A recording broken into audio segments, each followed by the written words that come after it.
Good morning and welcome everyone. My name is Akshat Rati. I'm a senior reporter for Bloomberg News where I cover climate and energy. And it's my great pleasure to welcome you all to this third Energy Innovation Forum. As the IEA put succinctly, energy innovation has an outsized impact, economic and social, on competitiveness, on trade, environment, health, infrastructure, and security. And while no one here, I am sure, doubts the importance of innovation, it is rarely made the centerpiece of high-level conversations.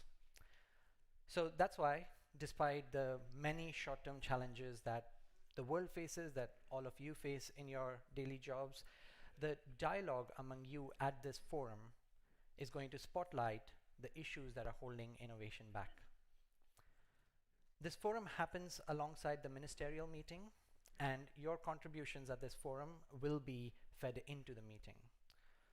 So with that, let's start the first session. It's going to happen in two parts.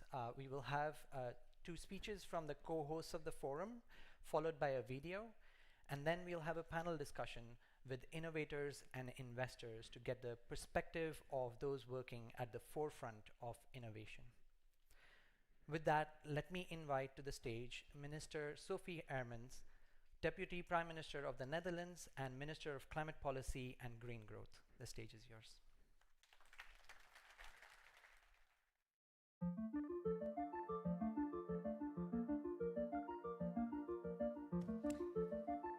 Ladies and gentlemen, good morning. Innovation brought us windmills and water wheels, the steam engine and solar panels, batteries and nuclear power. Without innovation, our way of living and thriving would not be possible. And I believe we need innovation to achieve global energy security. And that is why, as a chair of the IEA 2026 Ministerial, I have been keen to support the organization of the third Energy Innovation Forum alongside the Ministerial. The link between innovation and the development of better, more secure, more affordable, and more sustainable energy is simply too strong. During today's program, you will have the opportunity to hear about the latest innovation. And at the same time, I also encourage you to actively participate. One of the driving forces behind innovation is sharing knowledge. And I would like to take this opportunity to share what the Netherlands is doing to have a reliable, sustainable energy system. In the Netherlands, we have developed pathways to net zero. And these pathways are in line with a set of guiding principles. These principles are energy efficiency first, maximizing supply, a smart use of grids and infrastructure, and international collaboration. And our energy innovation focuses on three main missions. The first one is integration and production of renewable energy. Second, decarbonizing the built environment. And third, decarbonizing industry. And governments cannot do it alone. In the Netherlands, we therefore work together with private organizations and research institutes. And together we determine our long-term innovation agendas. Through various subsidy schemes, we stimulate innovations across different stages of technology readiness levels. And examples of these innovations range from robots that do repair work, the most energy efficient heating and cooling systems, and neighborhood batteries based on the most innovative and efficient raw materials. In the Netherlands, we see that the valley of that between a first demonstration and market uptake is a big challenge. We are looking to innovative financial instruments and stronger collaboration between government and organizations to help bridge that gap. Furthermore, grid congestion is one of the biggest and most vital challenges. Policy has been focused on infrastructure, energy storage, grid congestion, human capital, and system integration. But innovation does not stop there. We are also actively investing in innovation for hydrogen and green chemistry, reinforcing our role as a competitive energy and chemical hub. For example, initiatives in the Port of Rotterdam showcase our country's commitment to producing and transporting clean molecules at scale. Hydrogen and other sustainable molecules are becoming central to a number of very important goals: decarbonizing industry, powering mobility solutions, and enabling international trade in low-carbon energy carriers. Collaboration between public and private stakeholders remains key to accelerate the energy transition. Standards and certification are essential for startups and scale-ups aiming to compete within Europe and beyond.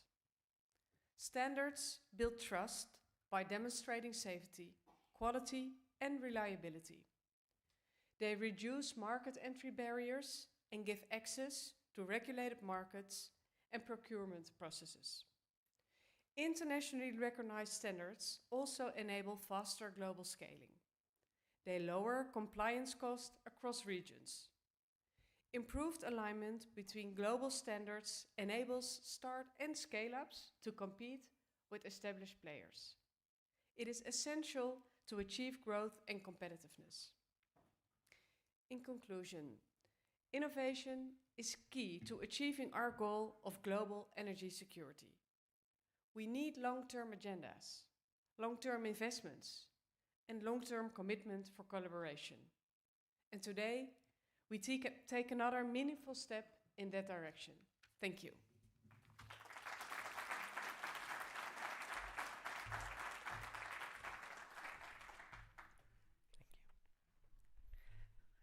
Thank you for those remarks.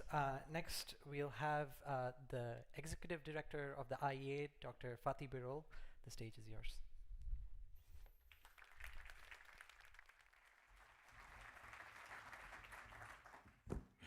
Ministers, dear colleagues, a very good morning to all of you, and thank you very much for coming to our Energy Innovation Forum. Madam Chair, so thank you very much for being here with us and chairing our ministerial meeting, and for your excellent remarks. Dear colleagues, this Innovation Forum is a suggestion, an idea, or mandate, whatever you call it, given to us 2 years ago during the Japan's G7 presidency.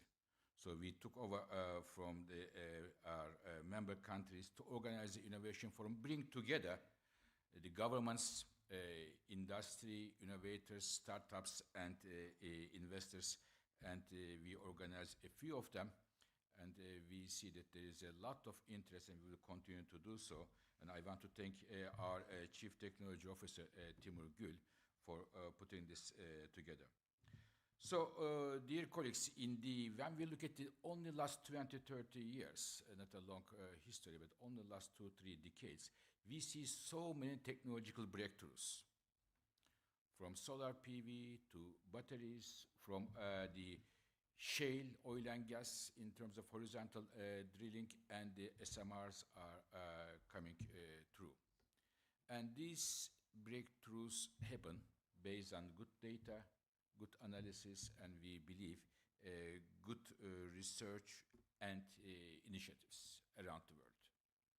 At the IEA, I will be a bit put the modesty aside in these 2 days. We are very proud.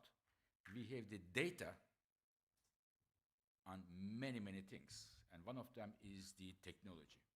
We are following over 600 technologies, technology by technology. What is the maturity level? How much investment goes? Where are they happening? And what are the policies pushing those technologies? And it is one of the basis of our annual work on energy technology perspectives. But technological breakthroughs don't happen just like that. Somebody clever comes and comes up with idea, a genius person. There may be genius persons, but the genius person to work, we need stability, political stability for the investors, for the researchers, for the startups. And countries who provide the stability and the technological innovation made very, very good results. I want to give you one, in my view, for my European friends and colleagues, rather bitter example.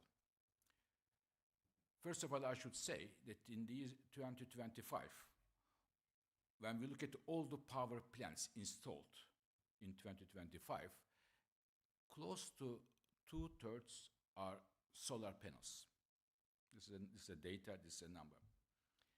And these solar panels, more than 80% of the solar panels are manufactured in one single country, China. Because China manufactures a lot of solar panels and brings the cost down.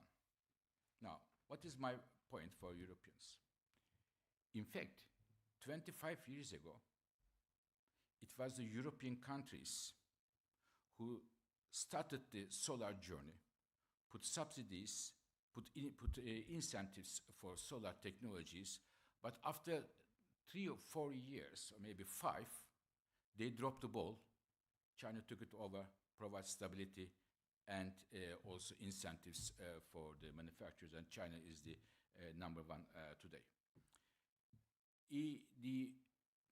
A breakthrough, technology breakthroughs, if you want to have them, you have to be stable and clear in your policies. It is like a marathon, running a marathon. A marathon is 42 kilometers. Nobody cares, nobody knows who finishes the first 10 kilometers of the marathon the first. You get the gold medal if you finish 42 kilometers. Some countries start the marathon, but later on, they stop there, and others take it over. So, for me, it is extremely important that if we want to see technological innovation, we provide stable political context for the investors. Otherwise, it will not be happening.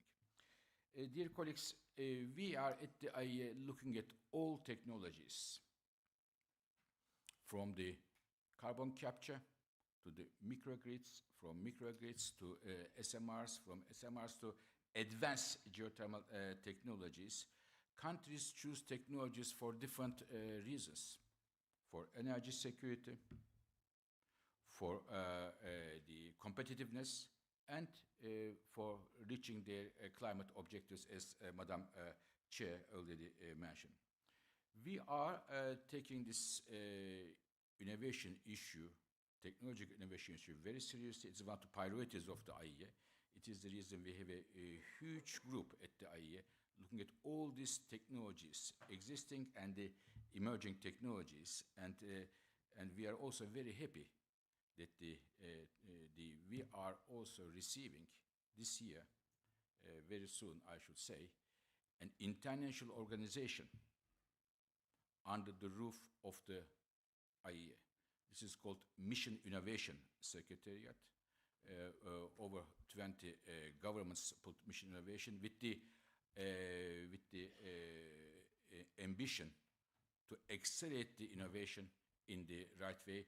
Many of them are IEA member countries who wanted to join under the IEA, but also non-IEA countries such as the Saudi Arabia, United Arab Emirates. They all wanted to be part of Mission Innovation, which is now, as agreed by the board of the Mission Innovation Secretariat, going to take place under the IEA roof.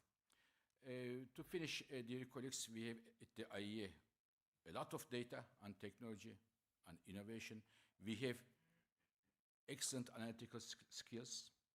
We have the convening power, long arms, and we want to use all of them in order to accelerate the technological innovation.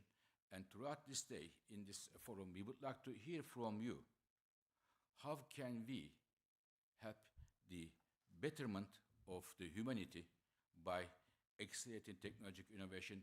What are your suggestions to IEA in this area?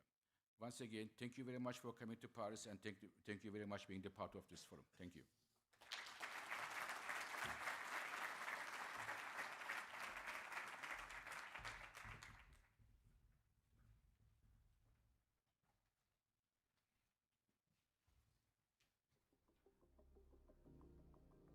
Clean energy technology deployment has grown rapidly in the last few years, and its market value is now about $1 trillion.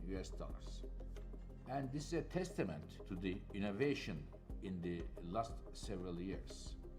Innovation of these technologies mean countries, governments have more instruments in their hands to address the challenges they are facing, ranging from energy security to reducing the emissions, from competitiveness to affordability. Economic growth doesn't happen automatically. It requires innovation. Innovation that's continually disrupting the economic order, creating new products, new processes that render old ones obsolete. This is especially true in the energy sector. We've made tremendous progress in recent years coming up with new ways of producing, storing, distributing electricity, and doing it safely and economically. India recognizes that energy innovation is central to its future competitiveness as a means of accelerating progress and staying at the forefront of change. When we look at today, we see that many technologies such as solar PV, advanced nuclear, or advanced geothermal are mature and competitive. Many are in line to be competitive and mature in the next years to come. We need to consolidate solutions for hard-to-abate industrial sectors, such as cement, steel, glass, and ceramics. More research is required in the renewable fuels, including hydrogen, and the development of sustainable aviation fuel. There's no shortage of solutions that can reshape our energy system, from geothermal and long-duration storage to critical minerals and carbon removal. To help India meet its growing energy demands cleanly and affordably, we are investing in cutting-edge sustainable technologies, including AI and new renewable energy sources. The challenge isn't invention, it's deployment. Going from pilot to scale-up often carries too much risk for markets to carry alone. The real unlock happens when governments, industry, and finance step in together, often across borders, using catalytic capital to enable first-of-a-kind projects. Octavia is the global South's first and Africa's first direct air capture company. Developing and deploying deep climate tech in Africa and Kenya more specifically is incredibly difficult. We have to recognize the constraints that we face, and one of them is lack of patient capital, complex logistics, and just lack of infrastructure needed for R&D and manufacturing. And it's important that we acknowledge these constraints to be able to build and deploy machines that work in the Kenyan context. What's interesting is that these constraints breed innovation. We can't quite replicate what works in the global north here in Kenya, and vice versa, really. The IEA has been instrumental in fostering these technologies. We need to continue the progress if we're going to continue to prosper in the face of challenges from climate change and from the increasing energy intensity of new technologies. Now, international partnerships are essential to success in terms of access to finance, access to global markets, and access to recognition. Now, at Octavia, we have a couple of really important international partnerships that have helped us evolve and innovate to be able to reach the position that we are in today. And the IEA creates trusted space when coordination counts. At NorthX, we use the IEA Energy Innovation Forum in Toronto to announce investments and initiatives ready to scale. The role of the International Energy Agency in general, and specifically the role of the International Energy Agency's Technology Collaboration Program, is of the utmost importance. The IEA Technology Collaboration Program was launched in 1975 to accelerate energy research and bring new technologies to the market. Nearly 40 collaborative initiatives are currently active, covering virtually every facet of energy technology, from renewables and smart grids to carbon capture and next-generation fuels. Building on this legacy, As of 2026, the IEA will be hosting the Secretariat of Mission Innovation, further accelerating clean energy innovation and cooperation worldwide. I hope this forum, like the previous ones, will be successful and provide optimism to all of us in these difficult days of the energy sector.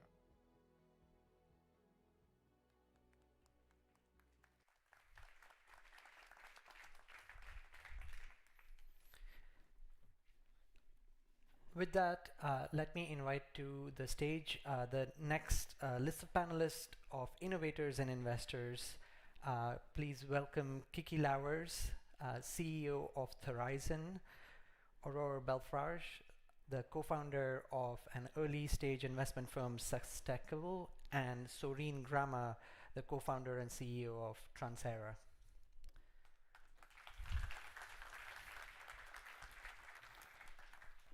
It's great to have you at the Innovation Forum. Let's start by introducing what your companies and your investment firms do. Maybe we can start with you, Kiki. Tell us about Horizon and where at the stage of innovation and deployment you are. Sure. So Horizon is a European deep tech company. We develop an advanced SMR, a nuclear reactor. And the nuclear sector, some people do not like it when I say that, but I think it's fair. It's a sector that has been on snooze for a very long time. At best, we were doing lifetime extension, and now we're doing new build, SMRs, advanced reactors. So it's a sector with still an immense innovation opportunity. And we are capturing that opportunity by developing an advanced reactor that is inherently safe, reduces nuclear waste, and because of that is super cost competitive. And there has been, as you said, now that the nuclear industry is coming out of the snooze, there has been a lot of interest growing across the world to try and figure out how to get these advanced reactors commercial and deployed. How has that momentum helped you? Yes, absolutely. If you see what's currently happening, and I think it's to a large extent driven by the US, and you see it also in your report later on, they set very strong ambitions to deliver the first advanced reactors by the 4th of July of 2026. And we see that momentum really driving the full industry forward. And I think through that government backing in the US, we see companies like Amazon, like Google, backing the companies that are there. And I hope this will trickle down to Europe as well. We see that the companies are ready, but the financing still needs to come. Well, talking of financing, Aurore, you lead an investment firm now, but you've been part of private equity investing for a long time. How are you seeing the sector, which has gone through waves? We had a huge wave in increase in investments in climate tech startups, peaking sort of 2021, and since then it fell a little. Now it's gone up again in 2025 a little bit, nowhere close to the peak it was. When you look at the types of innovation that need to come through, how are you thinking about investments? Do you have 14 hours for me? No, I think it's important to look at it from the emotional theater that you're describing. It's a little bit up, it's a little bit down, investors are excited, maybe investors are not so excited. That goes to show that it might not be as patient and stable as the minister and the executive director was hoping to build in terms of European capital. And that matters. I think I speak for the entrepreneurs on stage and the entrepreneurs in the room. Having to constantly reskin yourself or find the buzzword du jour in order for the investor scene to find it exciting is very annoying. It's annoying because it's really damn hard to build a business in and of itself. We're dealing with structural risk, technology risk, policy risk, and then also having to cater to this emotional insecurity. So I'm getting all excited and annoyed by that. Having said that, there is capital that is very interested in building this for very obvious reasons. It makes sense. It makes sense financially, it makes sense structurally, from a resilience point of view, etc. So I used to work at EQT, and I know the venture and the private equity scene well and raise capital from institutionals. Having said that, I find it most exciting to invest alongside family offices today. I would say that is, let's not overgeneralize. However, that is a group of investors that combine two traits. And I think it's important to remind ourselves. It's the trait of the venture investor, which is a cousin of the entrepreneur. Mission-driven, the big grand scheme, identifying on a napkin roughly what this could be, and therefore investing, and not knowing every step of the way. And that's going to be my main point today, planning. Not knowing every step of the way. So one trait being the venture investor, and the other trait is having infrastructure-sized tickets. And that, in combination, is relatively rare, because your infrastructure investor, who's also hugely important here, works from an Excel sheet. Everything is plannable. You know the steps.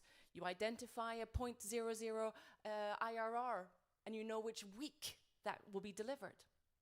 That's a completely different world. So that would be my ask to the general community here, is understanding that there's different types of risk, and you'd need different types of mindset. We'd like to combine this into this new type of investor. Yes, that's great. I think we'll come back and touch on many of those things and get the entrepreneur's perspective as they've gone around raising funds for their companies.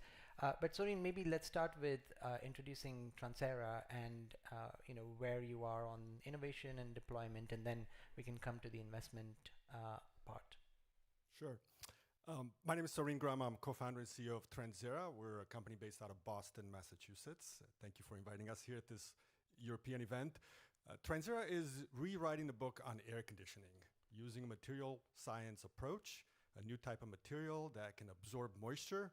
Akshat, you're very familiar with these materials. You've probably studied them in your PhD. It's a material called metal organic framework, and it's designed to absorb, in this case, moisture.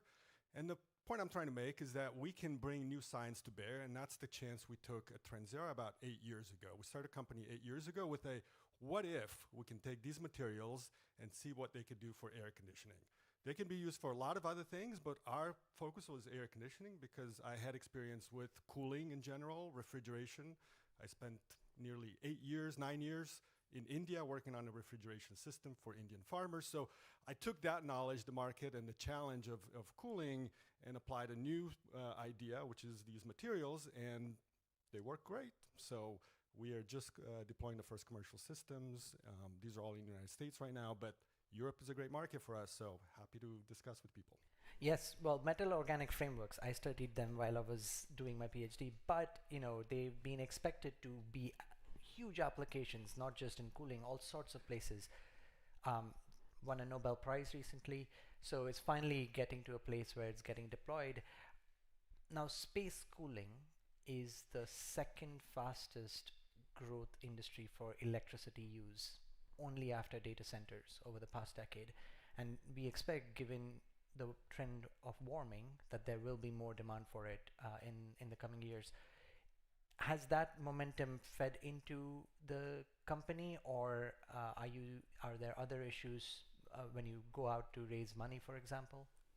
No, absolutely. It's inspired us. In fact, we use a lot of the IEA reports early on to understand the growth of air conditioning. So besides doing the normal market research, reading these reports, also my own personal knowledge. So when I lived in India, I had a staff member who was a single mother. She needed, her daughter couldn't study at night, and I gave her an air conditioner. I was living in Delhi. This was one of the hottest places in the summer. So I gave her an air conditioner, one of those window ACs. And a couple of weeks later, I saw her again, and I asked her, I was very excited, like, Hema, how did it go? How is it? How do you feel? And she looked at me very sheepishly, and she said, we're not using it. It's too expensive to run. So for her, a free air conditioner could not make a difference.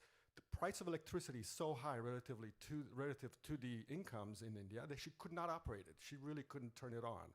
So that is the experience of billions of people. And that's something that inspired me when I came back from India to the United States, thinking, can I work on something that would impact a billion people? And air conditioning is one of those things. Right.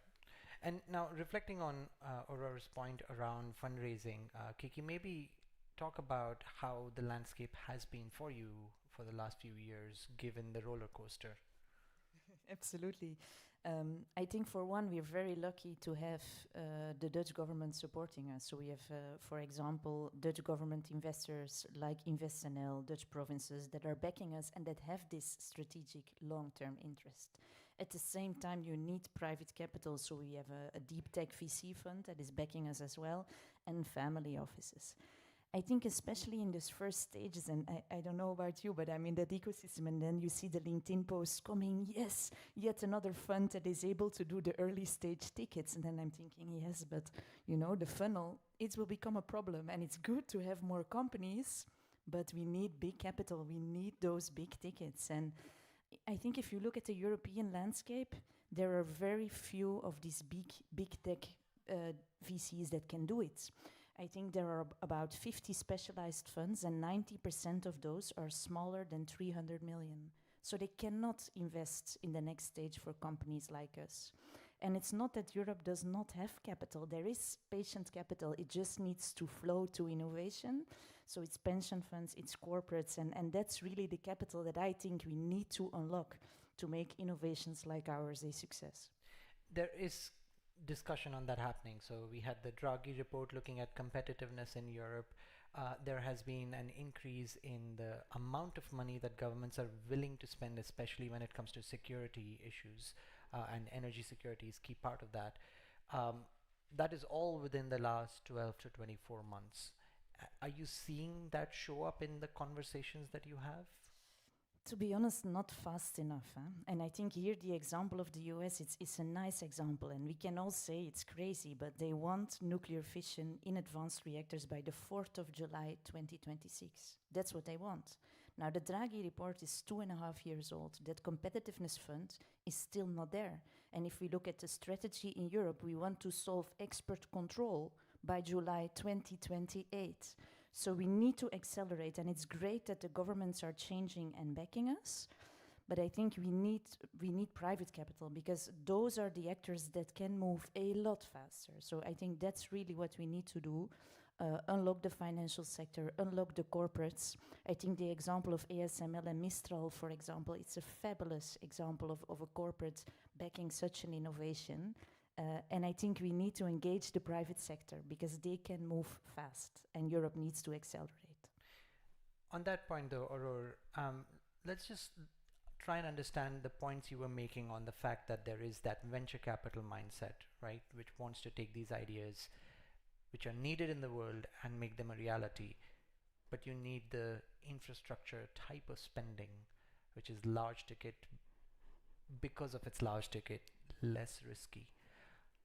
How, when you talk to those guys, because I think VCs is something that all three of you are very familiar with, but when you speak to infrastructure type investors, what are the types of things that would bring them to be able to bridge this gap?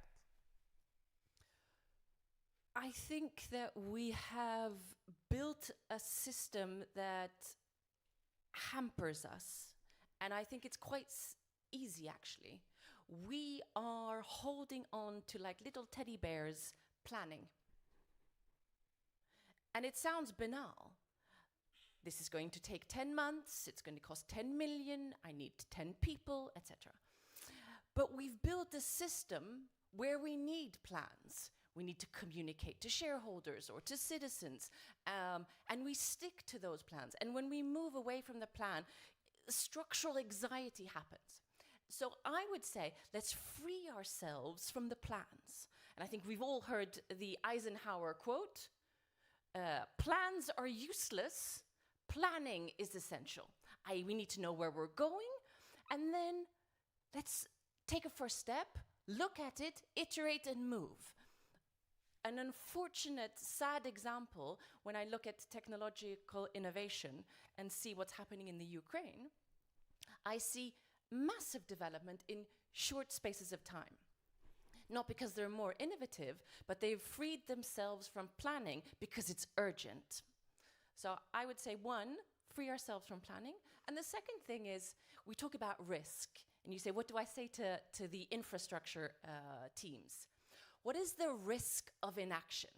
What is the cost of not doing this? Both in terms of the planetary issues, security issues, but also, as the minister and the executive director was saying, it's not like we're in a vacuum in Europe. China's blazing ahead. So it's also the cost of inaction, and that's the risk.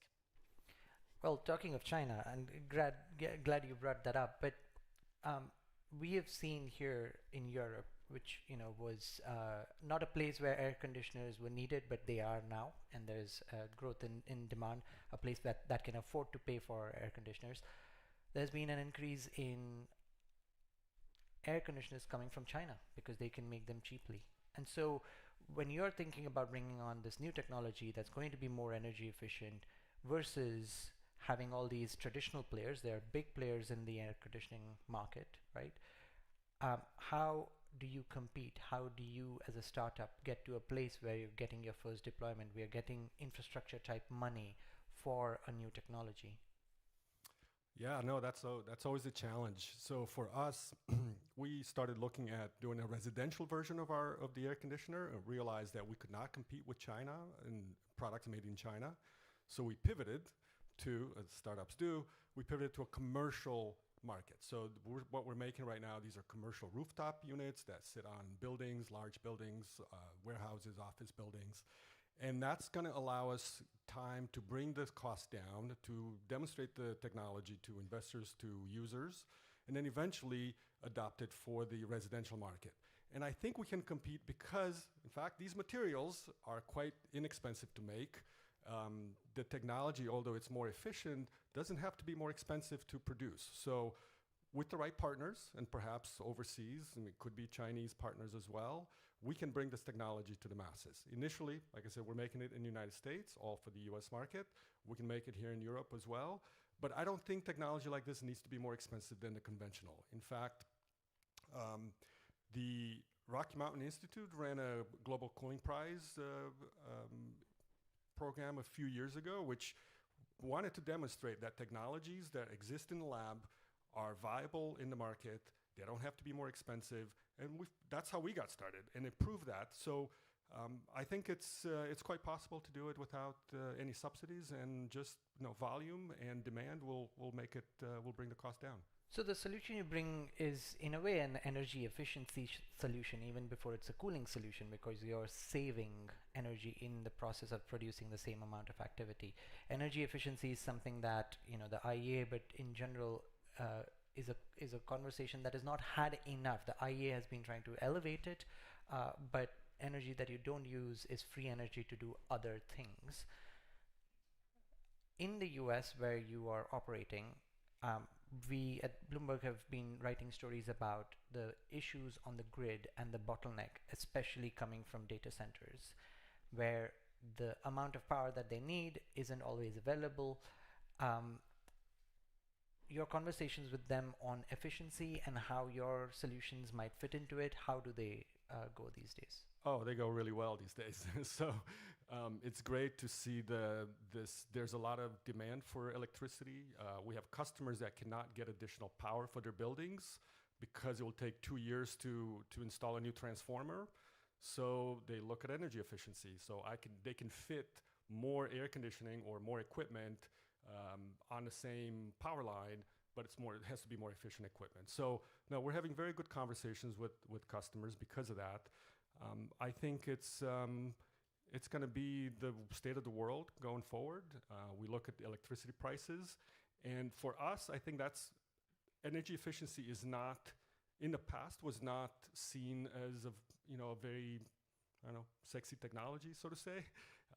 Nowadays, it's getting a lot more attention, and I think it should. I think one of your reports I saw kind of blew my mind in the World Economic Outlook. I think it said something like, if all countries in the world would set the energy minimum efficiency performance standards for air conditioning, for space cooling, to the same as Japan's, which are very high, it would save us 25% of the total energy required in 10 years or so.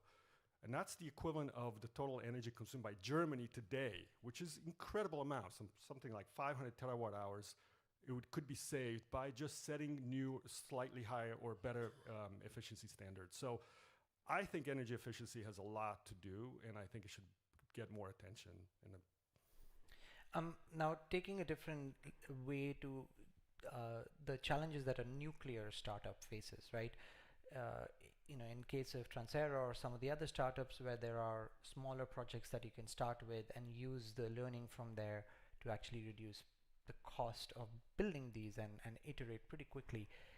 That's not always possible with nuclear, even with small modular nuclear, right? The unit size is still a very large unit. So how do you think about learning and iterating quickly given the scale and the challenge that you have?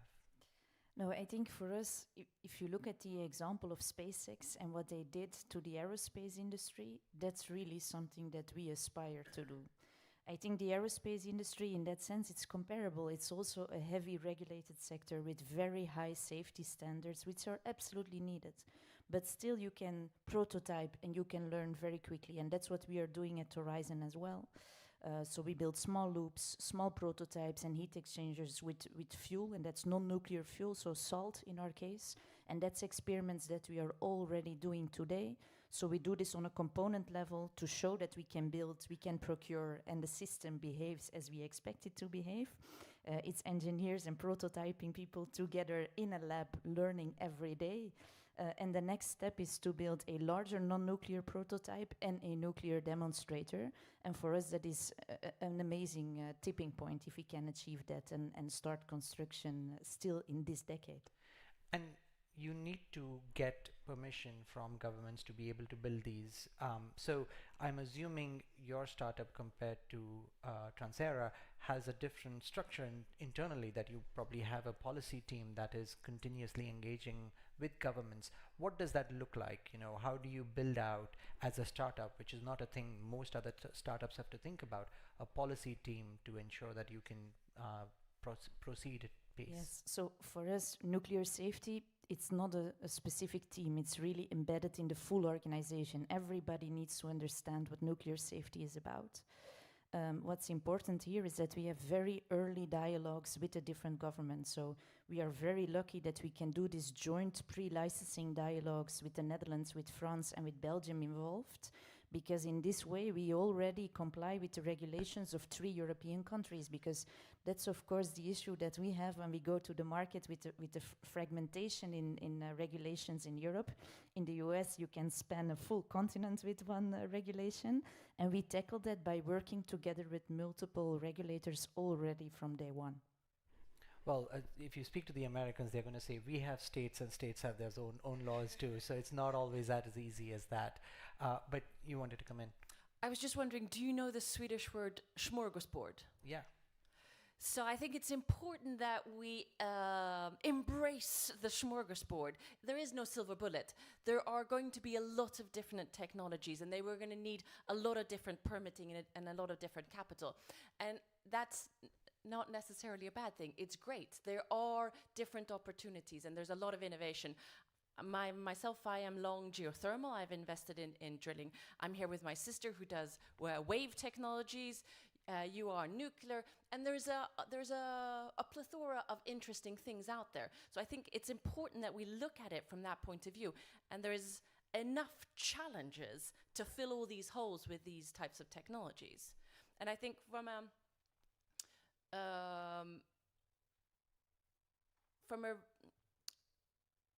policy point of view, that's where the real innovation needs to lie. Right. We have a lot of the technology. And you talk about we have 7 markets and that's the challenge I face. As if that were the law of nature. We made that. We can unmake that. But if you brought up the example of Ukraine and how innovation in Ukraine, given the constraints and given the needs of what they need to do to be able to defend themselves against Russia, has pushed innovation in technology of all kinds. We've all read stories about drones that are being used on the war front.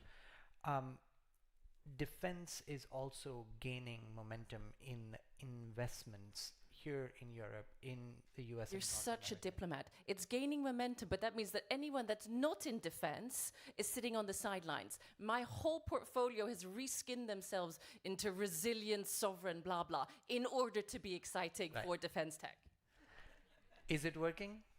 Yes, that's the interesting part, because it's not a fake reskin, it is actual resilience and security. Right. And there's a lot of capital that needs to go into infrastructure that doesn't know where to go. So it's really working in that sense. But my prediction for the next 10 years, because we're talking both about policy challenges and the other is the grid challenge, the infrastructure. And my bet, if I get to come back here in a year, is that we're going to see more off-grid solutions. And I see that specifically in geothermal. Cannot wait for the grid. Need to create something here and now, allowing companies and corporates that understand the need to build. We were talking about the marathon. They're starting the marathon now. And is that off-grid solutions aimed at data centers, or are there off-grid solutions for other applications? There are queues. There are queues to enter the grid, and at some point, these companies go, what are my solutions? What does the smorgasbord look like? There are different ways of allowing my company to grow and flourish with green, renewable energy, geothermal being one of them. Yeah, I was going to say data center space right now is creating a lot of innovation. We see a lot of off-grid solutions there. We see air conditioning solutions that are showing up. We see innovation in the way the chips are run, at hotter chips, so they actually require less of a traditional cooling system, but more of an advanced or efficient cooling system. So yeah, we see a lot of potential there ourselves. And I've spoken to a bunch of data center companies.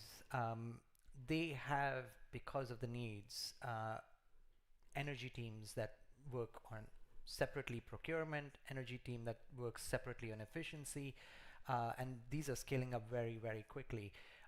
Are there gaps in knowledge between when you bring up a solution versus what they have expectations for, and how do you bridge that? Yes, I think there are. Right now, the expectations there are 99.99% availability and resilience. So when you try a new technology in the data center space, it has to be bulletproof at this point. So we're not piloting yet in that space, but I think as we could use it as a way to springboard for other solutions. We talked about residential air conditioning is our North Star. We think this technology that we're developing should be applied to residential. It's low cost enough that could end up in a residential air conditioner, but we need to use these other springboards. Data center could be one of them, commercial office space is the other one, to bring the cost down. Well, but these kinds of like 99% demands, they come in the nuclear industry as well. I mean, you talked about how safety is thought about throughout the organization, but there are these non-negotiables that you have to deal with when you're talking to either a customer in Transera's case, or you're talking to a government before you can get permission. You know, what does that sort of non-negotiable look like, and how do you work around it, or how do you work towards it? If I look at what's non-negotiable for the end users, it's cost. In the end, what will drive adoption of this type of technologies is getting the cost down as fast as possible. So we do that indeed by being inherently safe, because you need less safety systems, less active safety systems, to make sure this is modular and can be constructed in series off-site as much as possible, and by making repeatable projects, because that is something that is very difficult for the nuclear industry. So one item that will certainly drive adoption with everyone is cost. I think the second item, and it has been mentioned here, is resilience, because if you look just at the energy data, and this is, I think, particularly a European problem, we are so dependent on energy from abroad that it's very scary. I think the commissioner mentioned this a while ago, but if you look at the total gas that has been imported in the last year, it's the equivalent of over 2,000 F-35 fighter jets. That's what we are talking about. We cannot keep our pants up when it comes to energy in Europe. And I think that is also what will drive adoption. And this is what happened in France in the 70s when they went all in on nuclear. It was during the oil crisis. And then suddenly innovation happened and they made 50 reactors on time, on target. So this is possible. Right. And I'd like to add to that, because you say cost. And the first thing we think about is the initial cost. What check am I going to write today? That is my cost, the capex. But that's only half of the story. What is the cost if we don't build this? If we sit with our pants down and continue to have a dependent situation? And many of my portfolio companies, I now help them actively go build in the Kingdom of Saudi Arabia or in the US in order to work with partners that understand that there are several layers to that cost and a big check needs to be written in the beginning. Yeah, I mean, talk me through some of the challenges that the portfolio companies that you have, they face and they've overcome. I mean, you mentioned the challenge is that venture capitalists are lazy, and we got used to a hockey stick. We wanted 99% margin and a software play, which is fantastic. And there's a big AI boom, and there's a lot of money going into that. The analysis for this type of deep tech requires a different timeline and return. Doesn't make it uninteresting, but it's not a hockey stick. Yeah. But that requires us to rethink the steps of what does a Series A ticket look like? What does a seed ticket look like? We're suddenly in the billions or in the millions for a seed ticket. And if you're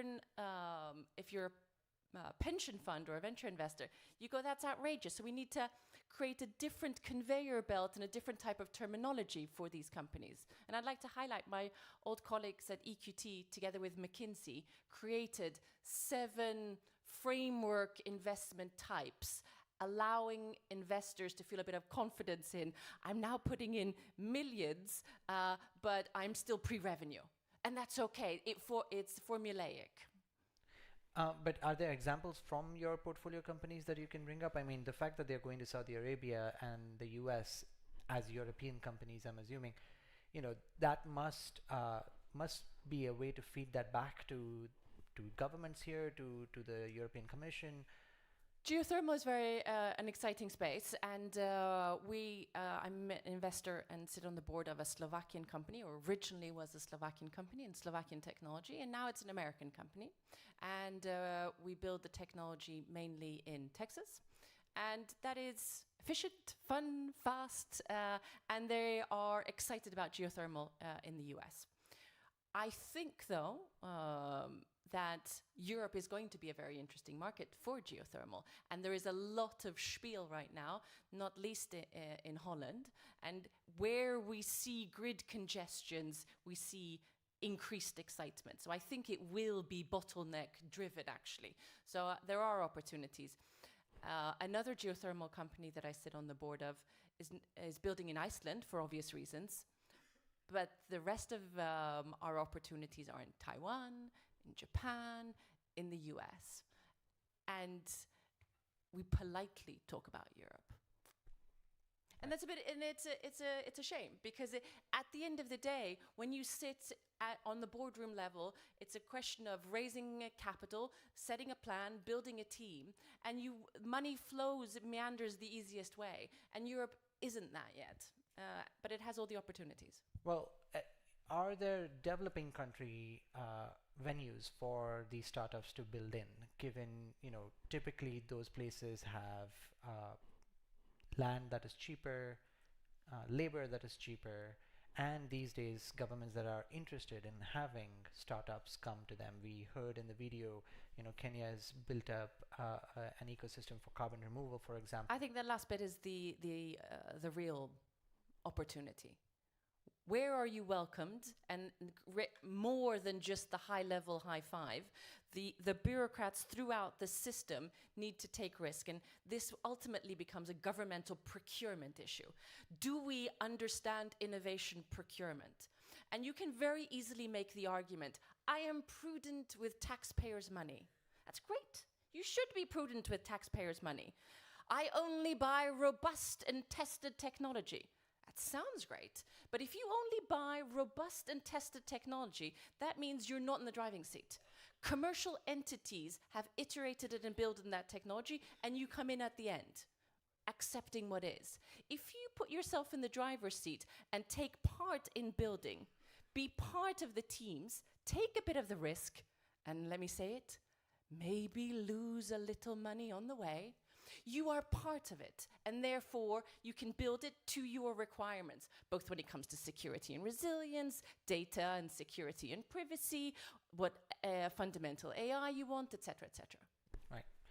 And so, again, getting a developing country point of view, you worked in India, cooling needs there are growing. You talked about, starting with businesses to at least scale up your technology.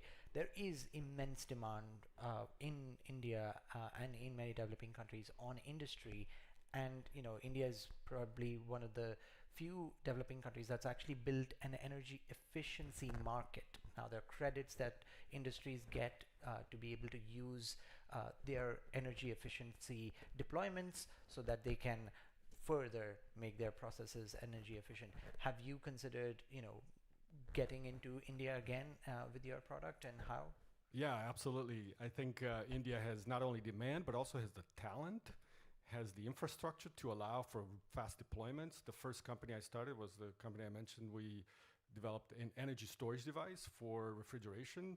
I don't think I could have done that in US what I did in India. The amount of the deployments, how fast we were able to get them. Yes, there's less permitting, and so maybe less constraints that are sometimes useful guardrails, but in India it was just so much faster, so much easier to get things started and proven. And then eventually you can bring them back here to United States or Europe. So that reverse innovation is a flow that I haven't seen very, very much, but it could very well be done. So starting over in India, deploying it there, proving it, bringing the cost down, and then bringing the technology back to US or Europe. We are currently not deploying in India. We're decided to go the other way around because we had more demand in US right now. But the goal is to go to India.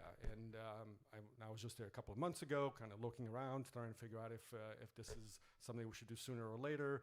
But like I said, the North Star for us is to go to emerging markets, and particularly India, because we're so familiar with it. And you talked about having your manufacturing partners be in other countries. You said you're open to working with China. Given the political landscape, given tariff wars, given sanctions that are being levied, how do you as a startup think about creating a supply chain while you have to lower costs every time, because that's how you're going to scale up?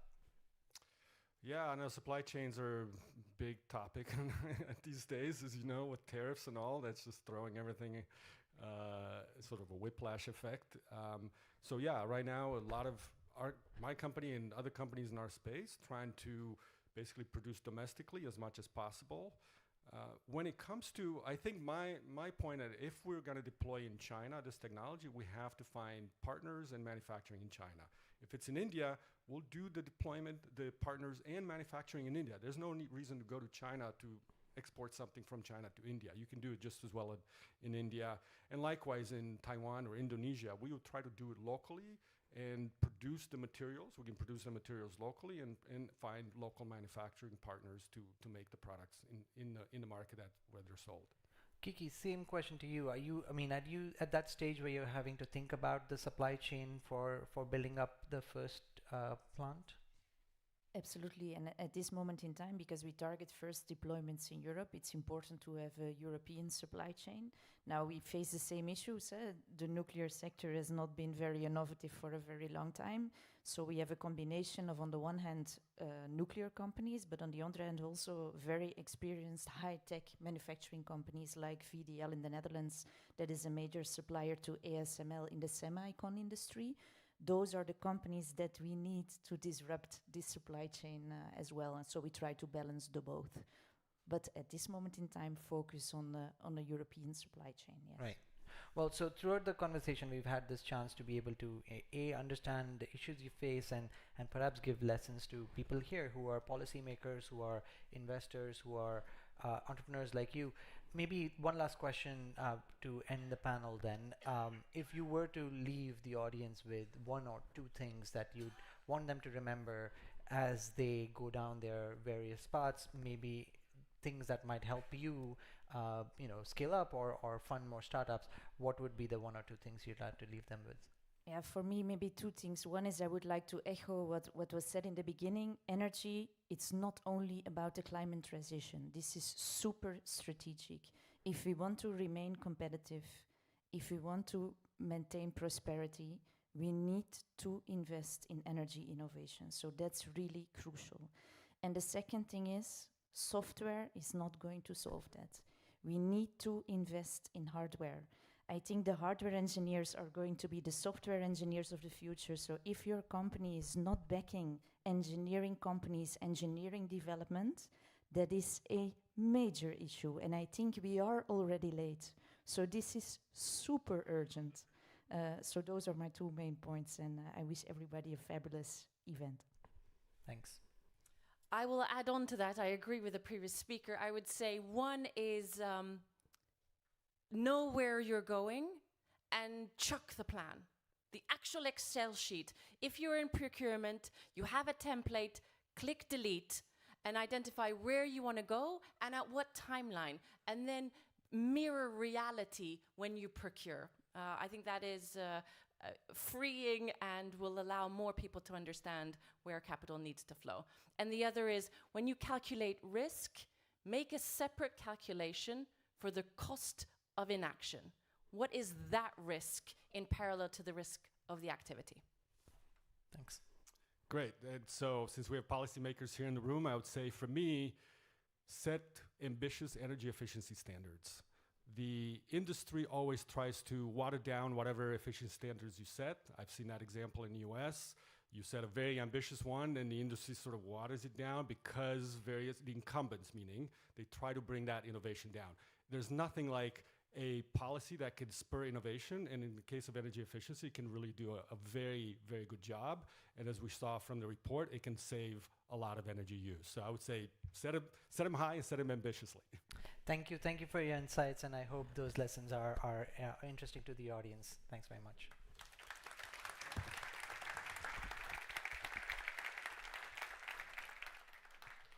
We're now going to have a panel about the State of Energy Innovation report that IEA published yesterday. But before we do that, let's look at the top lessons from that report before we have a conversation with our excellent panel next.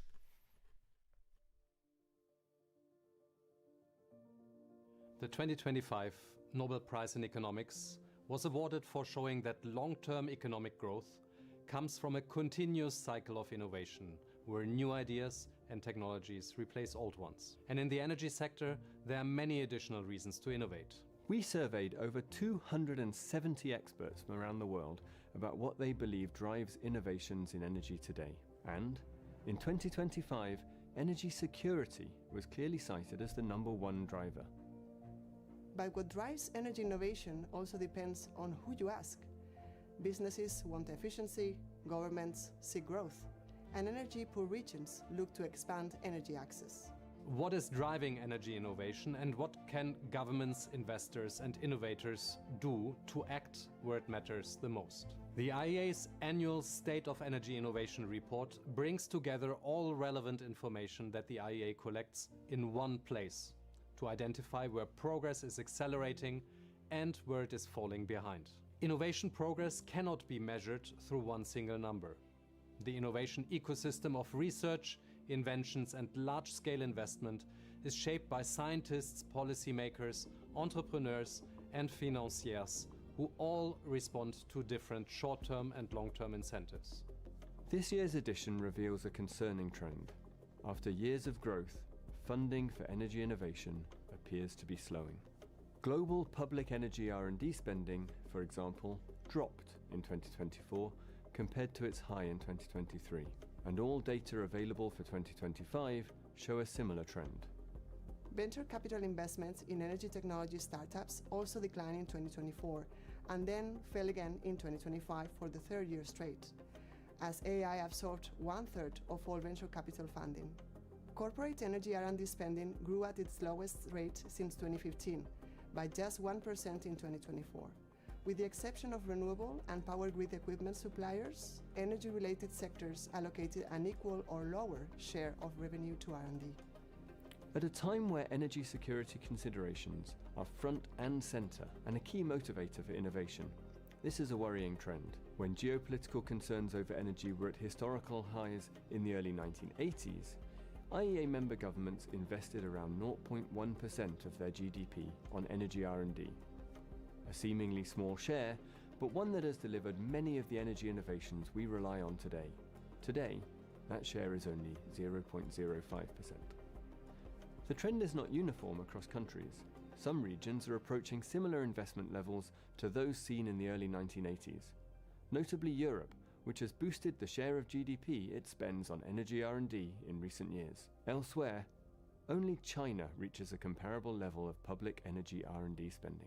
One challenge of public R&D policy is that the benefits of spending typically only reveal themselves in hindsight.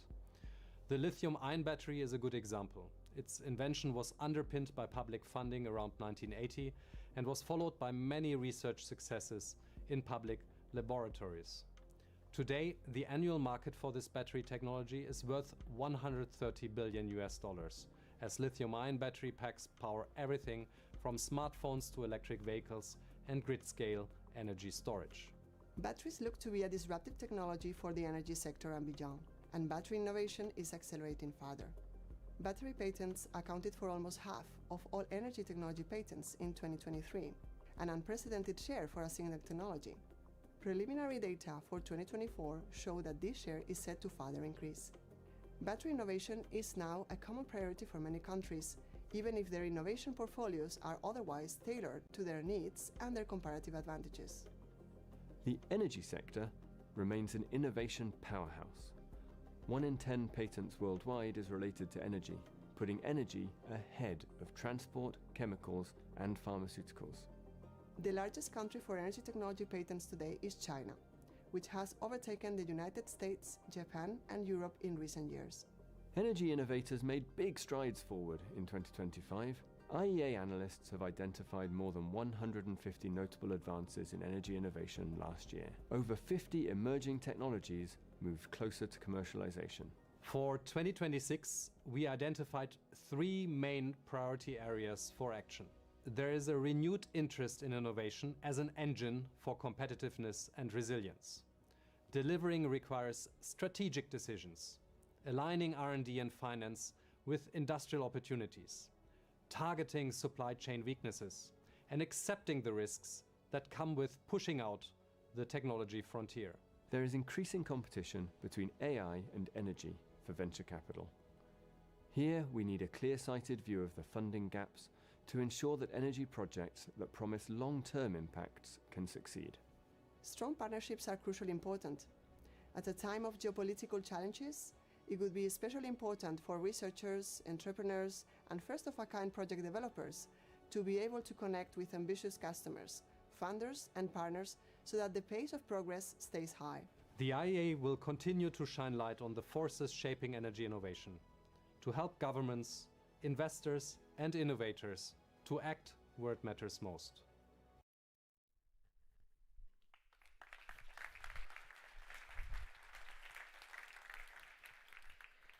With that, let me welcome to the stage the excellent panelists to discuss the State of Energy Innovation Report.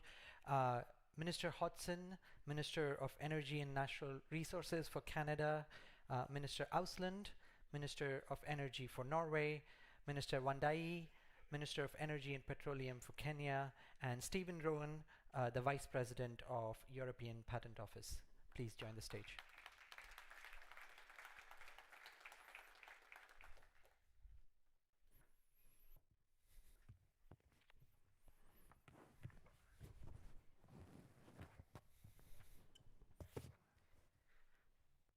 Thank you. Let me start with Minister Hodson. Very recently, in the past few months, Canada has put out a climate and competitiveness strategy. Can you talk us through your thinking behind that strategy? What are the key points, and how do they feed into the constraints on innovation that are clearly being highlighted? Sure, thank you.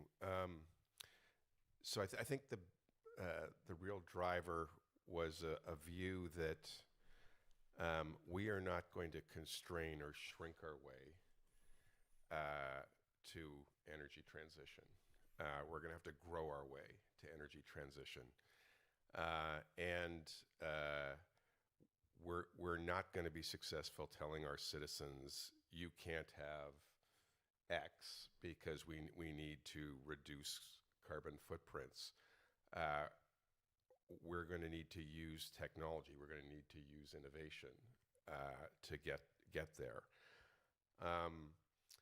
I was really taken by some of the comments of the previous panelists. What we're trying to do is create policy frameworks and create tools to help make that transition and to help move from innovation to scaled deployment. So in Canada, I was thinking of a couple of examples where we are building the first commercial SMRs in the developed world. We're building 4 of them next to our large-scale reactors in Darlington. And we had to use some real policy tools to get there. We have a tool called the Canada Infrastructure Bank, which deploys capital for scale projects, commercial projects, where you can use concessionary capital to make technology affordable when you are moving in the innovation scale. And we have a specific tool that's dedicated to that use. And I think part of the question you had from government about you have to name what you're actually trying to do with the capital as opposed to just throw capital at it. So we have a specific tool around it. Will earn a concessionary return, but its job is to help bring new technologies to scale and make it affordable when deployed to ratepayers. We also have a tool because getting commercial enterprises who need to earn a return on capital to take first of a kind risk. They're not VCs. They don't get paid. Their shareholders fire them if it doesn't work. So we have a specific tool called the Canada Growth Fund, which is designed to take first of a kind risk, to take things from experimental or demonstration to commercial reality. So those 2 particular tools are part of our competitiveness strategy. We also think about, so we're now producing LNG. We have the lowest carbon intensity LNG in the world. We're proud of that. We think we will ultimately be a differentiator. Today, people won't pay for it. We think in the future, people will. But we designed our investment tax credits so they scale towards the carbon intensity of the LNG that's produced. And that's been very successful. In terms of critical minerals and getting the critical minerals developed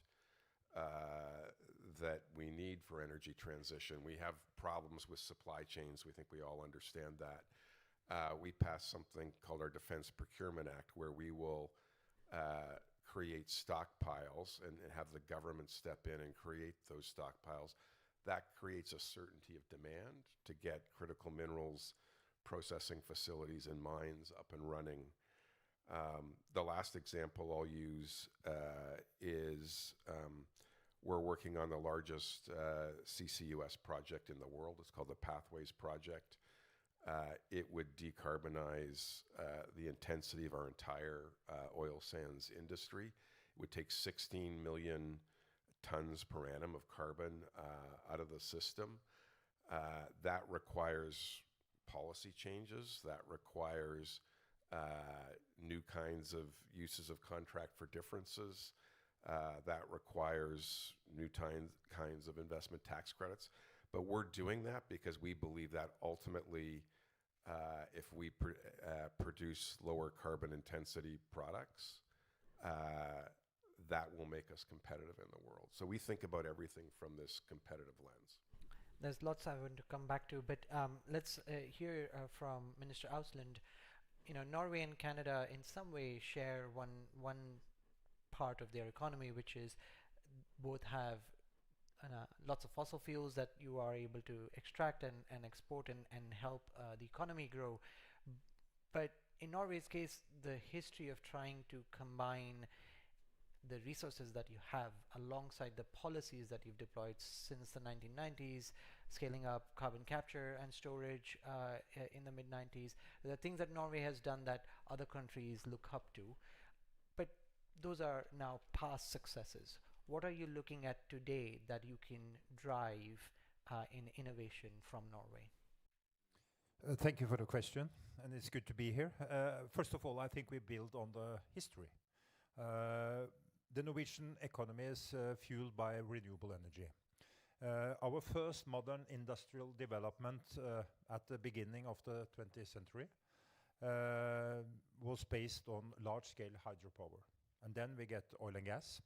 And for more than 50 years with oil and gas, who have been the backbone of the industry economy, local communities, and welfare state, the sector has been on the forefront of innovation and technology development that have spread to other industries. For example, within aerospace, medicine, carbon capture and storage, as you mentioned, and floating offshore wind. We need to meet the world's rising energy needs, give citizens and businesses access to affordable energy, and to deal with the environmental and climate challenges. That means research and innovation is more important than ever. Our approach has been steady. The Norwegian government that supports research and development across the entire chain, from basis research to market introduction of new technologies and solutions. And let me use carbon capture and storage as an example. We have, for more than a decade, prioritized research, development, and deployment on solutions needed for CCS to work as a value chain. Longship, our full-scale demonstration project, started operation last summer. Through the Longship project, we addressed market failures in technology development and coordination problems in the value chain for CCS. And now Norway is ready to store more CO2. Industrial players at the Norwegian continental shelf are ready to move forward when European customers commit to store their CO2. What's needed for CO2 storage to grow faster is to have more large customers in Europe stepping forward and commit economically to store CO2. And the R&D strategy for our public support is to develop in close collaboration with the energy community and businesses. This is a key point as it enables us to design research calls that target the challenges faced by industry. To do so, we have established a new strategic body called Energy 2050, which consists of representatives from universities, technical research institutes, public authorities, and which is led by representatives from the Norwegian energy industry. And Energy 2050 is currently working on the new research and innovation strategy, which includes both electricity and petroleum activities, as well as seabed minerals. The strategy will be delivered later this year, and I think that will also be the focus for the innovation and R&D development in Norway in the future. Yeah, that's a great platform. Again, I'd come back to you on follow-up questions, but before that, Minister Wandai, we heard from entrepreneurs in Kenya in the little video that we had before. Now, you know, I grew up in India. I understand developing country challenges very well. Kenya has its own challenges. It has energy access challenges that it needs to meet. But the IEA's report also points out that developing countries can increase their spend on energy innovation to their benefit. You take that conclusion, how do you apply it to a country like Kenya that has to deal with so many other things, but could use innovation to progress on those goals? Thank you very much. First and foremost, Kenya's innovation leadership, especially on the African continent, is a result of deliberate policy guidance and design, strong institutions, and market enabling frameworks. But I must hasten to add from the outset that financing and scale constraints still remain the biggest barriers across Africa. As a matter of fact, in terms of policy, Kenya took a deliberate decision early enough to first and foremost to establish a robust legal framework. And this was by way of enacting the very, very progressive Energy Act in 2019, which legislation has been able to guide our innovation and all aspects of energy in the country. Secondly, is the energy policy. We have a very clear energy policy, which was first developed in 2018, but we have since revised it to cover the period 2025-2034. Of course, this policy prioritizes clean energy, access, enhancement, and of course, participation by the all stakeholders. The third is what has come to be known as the least cost power development plan. Now, the least cost power development plan, of course, ensures that we have got long-term investment planning, not only in generation, but all aspects of energy landscape. In terms of investment, the Kenyan government took a deliberate step to enhance public investment in high-risk innovation, and this especially in geothermal. Yes, we have been able as a country to invest substantial amount of resources in de-risking the geothermal space by way, of course, undertaking geothermal exploration. This, therefore, enables would-be private investors to come in with the fair sense of certainty. Yes, without this, we would have been where we are. As we speak, our geothermal energy accounts for more than 45% of electricity in the country. And this is an area that continues to offer very, very good promises. And of course, with much more investments from the public and the government. Three is enabling market and digital innovation. The country has been able to open up electricity generation to independent power producers. And this has really helped in terms of bridging the gap between generation and demand. Without this, it would have been impossible for us to be able to meet the demand for electricity in the country. Of course, this also provides enabling supporting frameworks for mini-grids and off-grid markets. As I've said, the challenge is funding. Okay, we continue to experience serious constraints in funding, not only in Kenya but across the continent, and this is an area that would require a lot more attention moving forward. Thank you. Mr. Rowan, you work at the European Patent Office. Patents are, as an indicator of innovation, a key indicator. Quantitatively, not always qualitatively, but certainly quantitatively. And when we look at trends on patent filing globally, we have seen, as we have seen in other sectors, China's rise in energy patents, especially, let alone other areas. So when you are looking at it from the European Patent Office's point of view and your conversations with the International Energy Agency, what do these trends say, and how can that trend allow for the innovation ecosystem to learn lessons? Okay, well, first of all, thank you very much to the IEA for inviting the European Patent Office here, and I'm obviously very pleased to represent them. I think it's there's a phrase in English which is you feel like the vicar in the church preaching to the choir, because I think everyone here knows about the essential element of patents in encouraging innovation, encouraging that investment and rewarding that investment.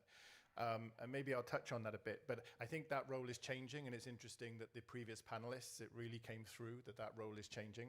And then, as you said, the report that we've just assisted the IEA with, really looking then at the huge explosion, literally, in batteries that we see. Hopefully no exploding batteries, but we see the explosion in battery technology and storage technology. But as you said, we also see the change in the global players. So I think if we look at the innovation system and the way that patents play in that role, they've always had that role. We saw it on the graph. Businesses, but also policymakers in government, they look for economic growth. They look for increased competitiveness. And then it was a bit like the comment made about the reason for things changing their clothes or having to put a new jacket on.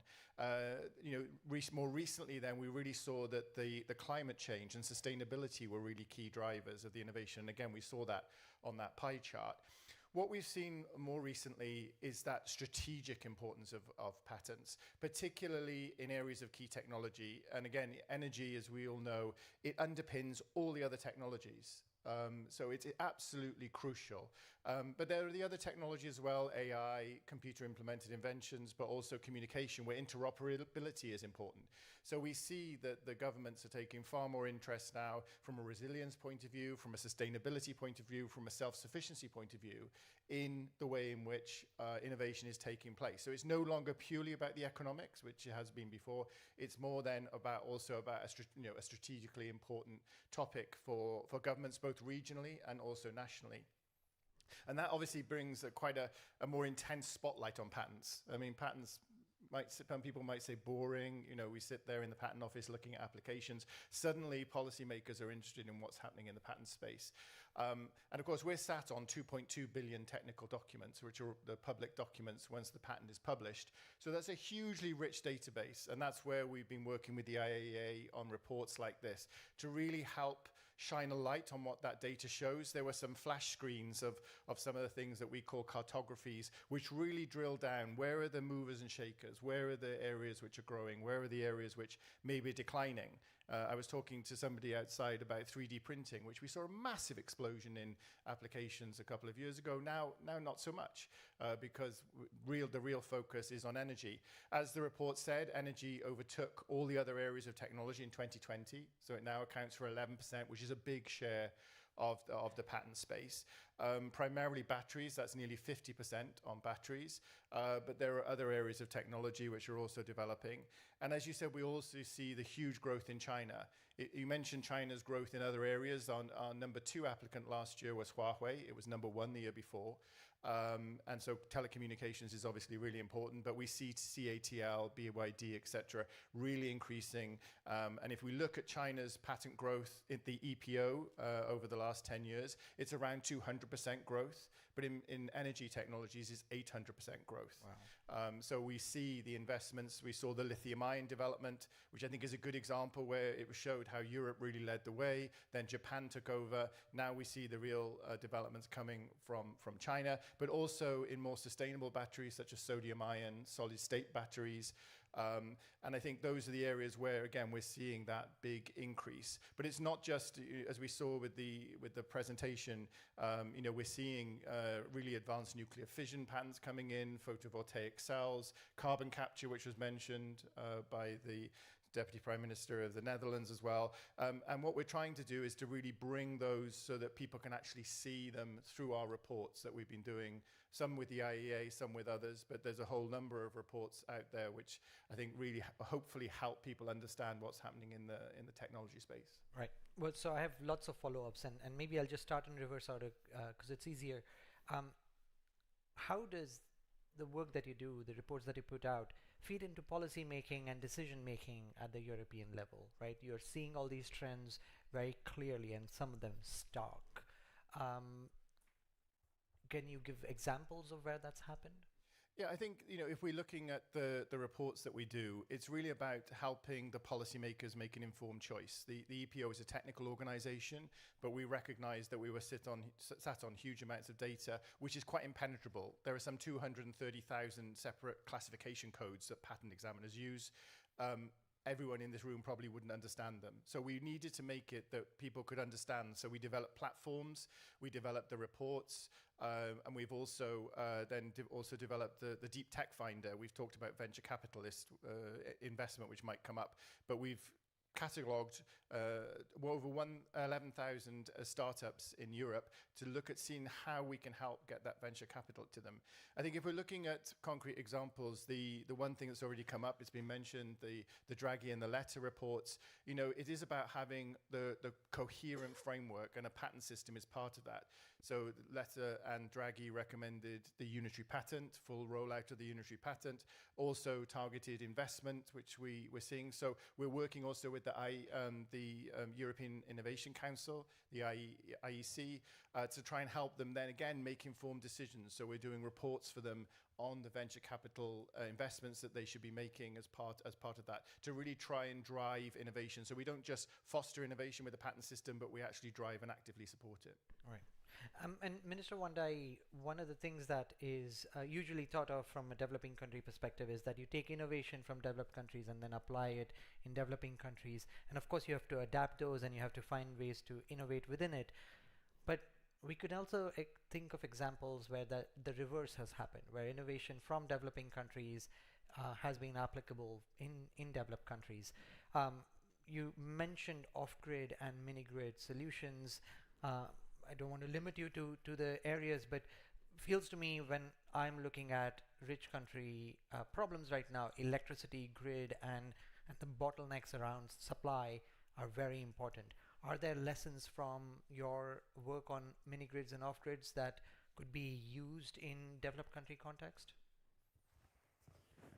Well, yeah, it is true indeed that most of the innovative work that we continue to undertake has been initiated elsewhere. But I must hasten to add that by adopting these innovations and also actually improving on them, we have been able to make very, very bold steps in terms of addressing the key issues, which is, of course, ensuring sustainable access to electricity, of course, ensure that the electricity and the energy is renewable, and most importantly, it's affordable. Yeah, so all these put together point to the fact that there must continue to be collaborative efforts between ourselves and other countries. And when it comes to Africa itself, we are focusing more and more in terms of expanding regional cooperation and integration of our activities. This would therefore help us in ensuring that even as we move forward, we don't move in isolation. And this is very, very important. So all in all, is that our work in the energy space as a country and as a people is, of course, governed by what's happening elsewhere.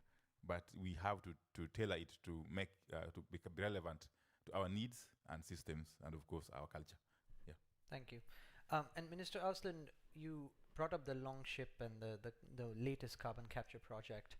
But if you look at, and you said, you use the historical work that you've done as a way of driving these projects. One thing that has been a success story for Norway as a history is long-term policy support. You've had a carbon price for a long time and a high enough carbon price to allow technologies like carbon capture to have a business model.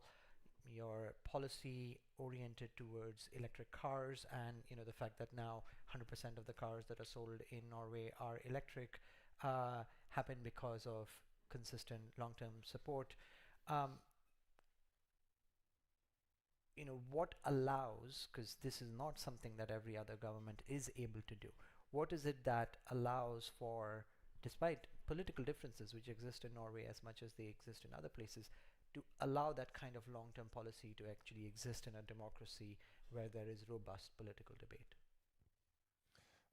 I think first of all, it's about focusing in some areas that we believe on.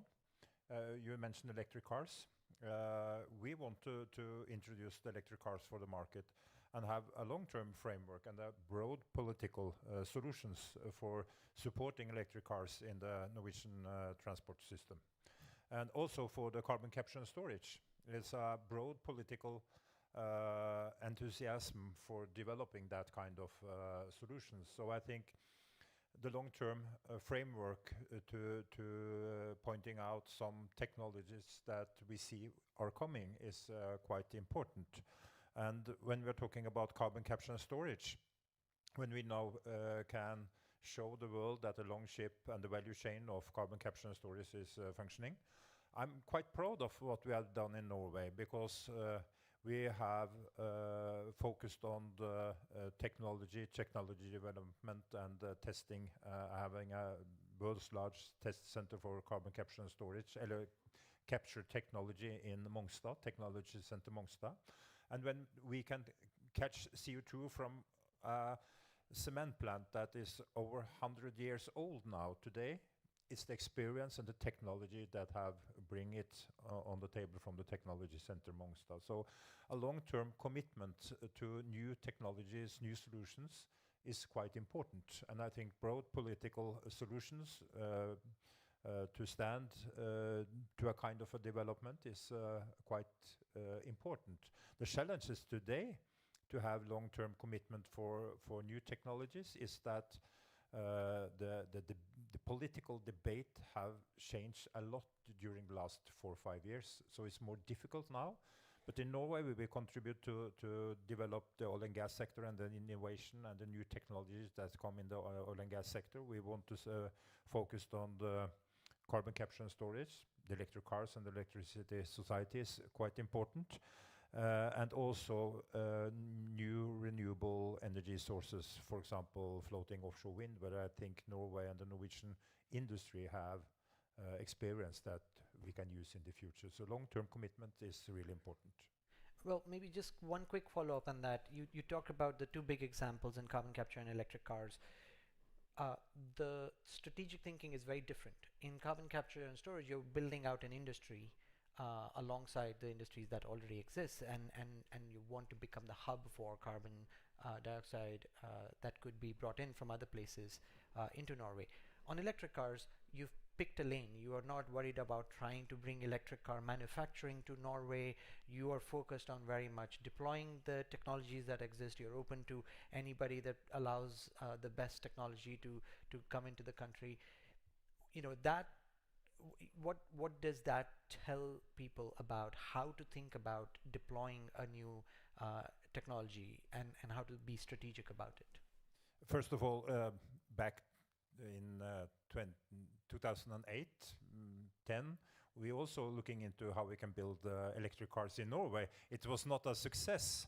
We have some cars that we call the Tink, small car, not a long range for driving. And then Tesla come as a full-blood sports car. And we introduced it for the Norwegian market, for the Norwegian people, because we want to bring down the emissions from the transport sector. And that was the main reason that we did it. And the broad solutions in the parliament also supported that. So that's the history of the electric cars. Now we are phasing out the subsidies of the electric cars because the market is there and it's well functioning. When we're talking about carbon capture and storage, floating offshore wind, I think that also is a focus that is supported from the industry in Norway. We can build a new competence, we can build stronger businesses in a new situation. So carbon capture and storage, and also floating offshore wind, maybe blue hydrogen will also be important for the Norwegian industry. And they have experience long back in the history to also taking the right steps forward, I think, when we're thinking about science, technology development. And the framework for our R&D target the next years in the Energy 2050 will be that to bring together the fossil sector, also oil and gas sector, and the renewable sector, and also the industries, how we can develop the opportunity that we have in Norway in the future. Right. Minister Hodson, maybe a similar question on picking a lane, right? A country, especially the size of Norway or size of Canada, with at least the economic heft, there is a temptation to want to do all things because it's possible. There are innovators within countries that might be allowing to do it. But you have picked certain aspects in the competitiveness strategy. You're talking about SMRs, for example, or the carbon capture project. What goes into making that decision, and how do you handle the people who are interested in other technologies and making sure that the strategic technologies get long-term support? Well, one of the I think one of the previous panelists used the word smorgasbord. I think we don't have the luxury of having religion on a particular technology when you have a country that's the second largest landmass in the world, where you have 80% of our country incredibly urbanized, but 20% of our country, the average commute when you drive is an hour and a half. Telling someone when it's 30 below 0 centigrade and you're driving 3 hours a day that you can only use an electric vehicle doesn't work, and that creates political discourse that isn't helpful to getting to transition. I think what we have to say to people, and what we're doing in Canada, is saying we recognize there are differences. There's a difference between an urban community and a rural community. There's a difference between regions in our country that are incredibly rich in hydroelectricity and the prairie regions of our country, which are very flat. Hydro doesn't work there. So we're actually doing a smorgasbord and trying to be regionally aware and constructive. We have 13 different provinces and territories. Many of those provinces are the size of multiple European countries. So we do need to have a smorgasbord. We're not dictating, thou shalt use wind, thou shalt use solar, thou shalt use SMRs. It's really designed, and then using those tools that I talked about, the tools for first-of-a-kind risk, the tools for helping make large new increments of generation affordable, encouraging in our VC chain the Series A, Series B, Series C, where we might not have as much robust VC activity as some other places. It's trying to use those tools to deal with the regional differences. Right. Hope that answers your question. One question, especially to the minister, but maybe Mr. Rowan, you might have thoughts on it too. We saw a very important chart on R&D spending. It's down across the board. It's down on public R&D spending, it's down on corporate R&D spending, and even venture capital on the whole is down. We saw 2024 numbers, but we also got an insight into 2025 numbers, which look to continue the downward trend. What is it that you as a minister looking at this can do to try and increase R&D spend, both in public sector, which I understand sometimes purses are tight, but also in the corporate sector, where we know that feeds into competitiveness of those industries? Maybe I can start with you and we can go in that order. Well, one of the big things is investment tax credits, and one of the things we've done is, for particularly emerging technologies, making them refundable, which in essence turns them into grants, because you can't tell someone to rely on investment tax credits if they're not yet profitable. So tax policy, and then trying to create these pools of capital like our Canada Growth Fund, like our investment bank, like our venture capital stuff that's done out of our business development bank. It's trying to find tools that encourage as much as possible private sector capital formation. The other thing we're really trying to do is create more policy certainty. I know it was suggested rip up the spreadsheets. What I always found when I was in boardrooms and you're trying to allocate capital is it's a heck of a lot easier to get people to allocate capital if when they're running their spreadsheets, they know if they can put first revenue in year 1 or year 3 or year 5 or year 7. And when governments don't create the regulatory certainty so they don't know where to plug in that revenue number, you can't calculate your IRR, you can't calculate your NPV, you can't calculate your payback period. So, I think one of the things we said as a government is we were going to stop as a government questioning whether we were going to do these things. We were going to start saying, how do we do these things? How do we do these things in a predictable manner so the private sector can actually, because I think they still will use spreadsheets, can actually put a number in a predictable year for first revenue, have a predictable price of carbon if it's something like that. And I think governments kind of lost sight of that over the last several years. They were so into, is this good, is this good? They weren't creating any kind of policy certainty. You commented on one of the things that was really good about Norway was the long-term policy certainty. I think in Canada, we started asking ourselves, should we? And it created too much policy uncertainty and made it hard for people to allocate capital. So we're really trying to push back hard on creating policy certainty so the private sector can put money to work. Right. And Minister Osland, same. What are you doing to try and increase R&D spending both in public and private areas? First of all, it have been a challenge to increase the R&D money from a public side. But one of my focus areas the next 4 years is to increase the public also use of R&D. Because I think in the energy sector we have a special good experience with smaller R&D forums that develop technologies for special issues. For example, hydrogen.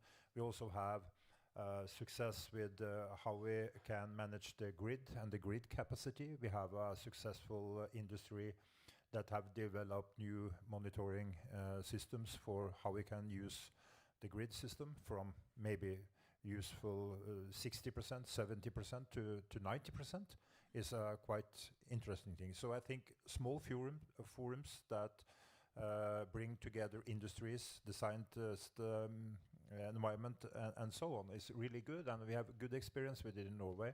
And I think to also have the businesses and the private sector to get more money in the R&D sector, we have to develop it together in a kind of opportunities that we are creating together. So that's maybe one of the main focus that we will have the next 4 years. Right, great.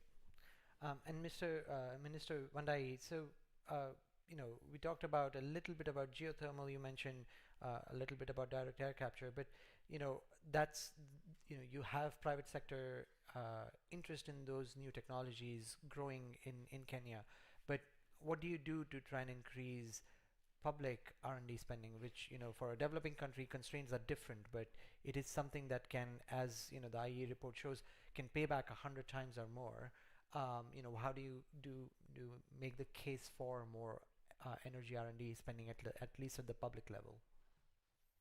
Firstly, it's important to point out that Kenya's priorities reflect a broader African vision. That is energy systems that are secure, are reliable, affordable, and inclusive. But more importantly, faced with the reality of constrained fiscal space, especially in the budgetary framework, the government of Kenya has taken it upon itself to prioritize creating an enabling environment for the private sector to inject its capital into R&D and the energy sector in general. We have gone further and now embraced private-public partnerships, which is, in our view, the way to go, so that as we move forward, we move in a manner that is sustainable, based on the reality of the constraints we have with us. Thank you. Thank you. And yeah, do you have any thoughts, Mr. Rohn, on the fact that R&D spending, especially with, just looking at the patent data, kind of tells you the downward trend you would have predicted showing up before the IEA reports, because you would have seen the numbers change.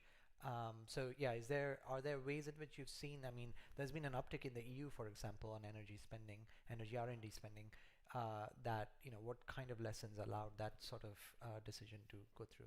Yeah, on the public sector side, what the positive thing to say to people involved in making those decisions in governments or regionally is they do have an impact. So if we take the Norwegian example with wind, we see the impact of that in Norway being strong on wind, Spain being strong on wind. The Deputy Prime Minister of the Netherlands mentioned carbon capture. We see that coming through as well. So where governments are making, or regions are making policy decisions, so they're regulating, or else they're making investment decisions with public money, it does come through then into the innovation. The real sort of elephant in the room, which was mentioned by the panel, is that if we look at Europe, Europe produces the greatest scientific papers. Number-wise, it has huge numbers of innovations that come through, huge numbers of startups. We see that coming through in the filings, and then they get bought out. They fail to grow, so the innovation dies, and of course it's not lost, the innovation, someone else can take it up, but the value and the effort and the public money often that's gone into funding that is effectively lost, or it's bought out by a large corporation, and then of course the country which may have funded that is then paying a license fee to use the technology, which was originally seed funded by public funding. So I think that's it's not a new problem. I was involved in a study in the UK Prime Minister's office 20 years ago, and that was the problem that was identified. It's identified in the IEA report as well. So really, that's the big issue to really try and change, really capitalize on that public funded research and really getting it through, so it drives that innovation and we all benefit from it through better technology, cleaner technology, cheaper technology. Yeah, there's so many examples of that happening across the world. Perhaps the most recent one is Northvolt, the battery company that raised billions of dollars here in Europe, and then now most of its assets have been sold to an American battery company. So, we'll see where that innovation goes. The hard physical assets are still in the same places. There's still a battery factory in Europe and others that need to be built. But maybe one last thing to end on, because we are coming towards the end of the hour. There's a coffee break after this and then breakout sessions. But we are here where the whole aim of the forum is to make conversations across the barriers, across government and entrepreneurs, across investors and entrepreneurs, across investors and government. I invited the panel of investors and entrepreneurs to leave the audience with things they would want for their projects to become success stories. Maybe I can turn that back to you. What is it that you think you can do to open a channel of conversation with these innovators and investors that would allow you to speed up the work that you are doing in your ministries now, and then what kind of route should they take if they are interested in giving you direct feedback? I can start with you. I think our job is to give policy certainty.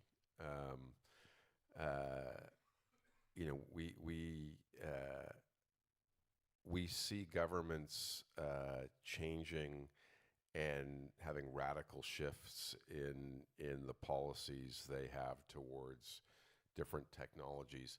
And it just makes it incredibly hard for startups or VCs to allocate capital when you don't know what the framework is for commercializing that technology. And so one of the things that we are really trying to do is to create long-term policy certainty, because I think if we can create long-term policy certainty, the private sector will do its bit, and it will find the right ways to exploit the opportunities. But when we have tax credits on 1 year and tax credits off the next year, or we support technologies with PPAs 1 year and we take them away the next year, it just is incredibly hard for particularly the venture area to be properly allocating capital. So that's on us. We have to do a better job on that. Right. Yeah, and Minister Ausland, I mean, what kind of communication channels do you have to get feedback from the private sector, from investors, to try and progress on the goals that the government has? I think in Norway we have a good conversation with the industry. It's a close cooperation, and we have an open door every day in my office to speak to the industry. It's really important. But I agree with my colleague here. The political risk is a challenge in these days. So we have to bring down the political risk that we see. And also in the national debate in Norway, we have quite different meanings about things that when we're thinking of the way of going forward. But I think the first panels have some interesting views, and especially if we don't act today, what is the situation in 10 years? We have to act today together with the industry, build long-term framework for investments, having new solutions for the new questions that we see on the table. So long-term work together with the industry is quite important. So everyone who wants to speak about that is welcome to speak to me. Great. And I have an open door every day. Wonderful. Minister Wandai, how our dialogue with industry a channel for you in Kenya? What can they do?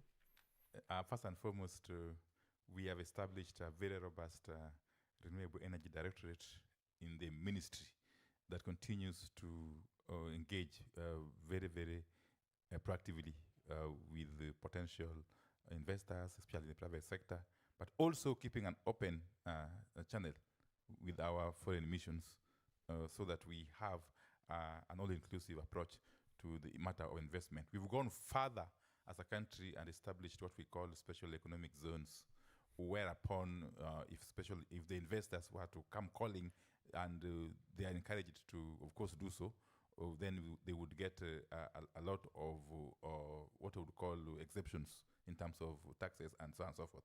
So we have got a very, very elaborate mechanism to continue engaging with potential investors. But more importantly, we keep our doors as open as possible, as government and also as a country. Thank you.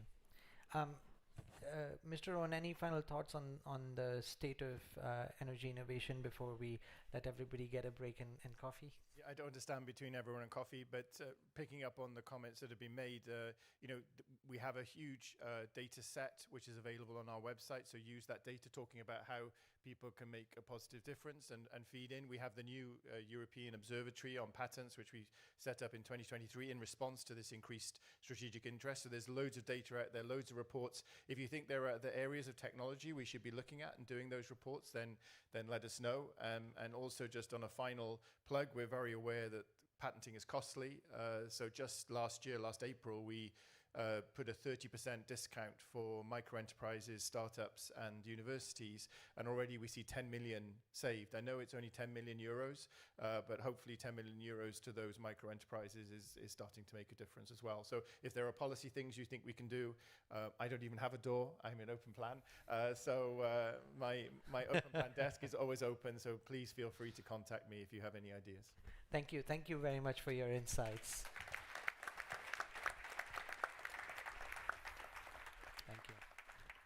So it's a coffee break. There are breakout sessions afterwards, and the rooms are on your right-hand side as you exit.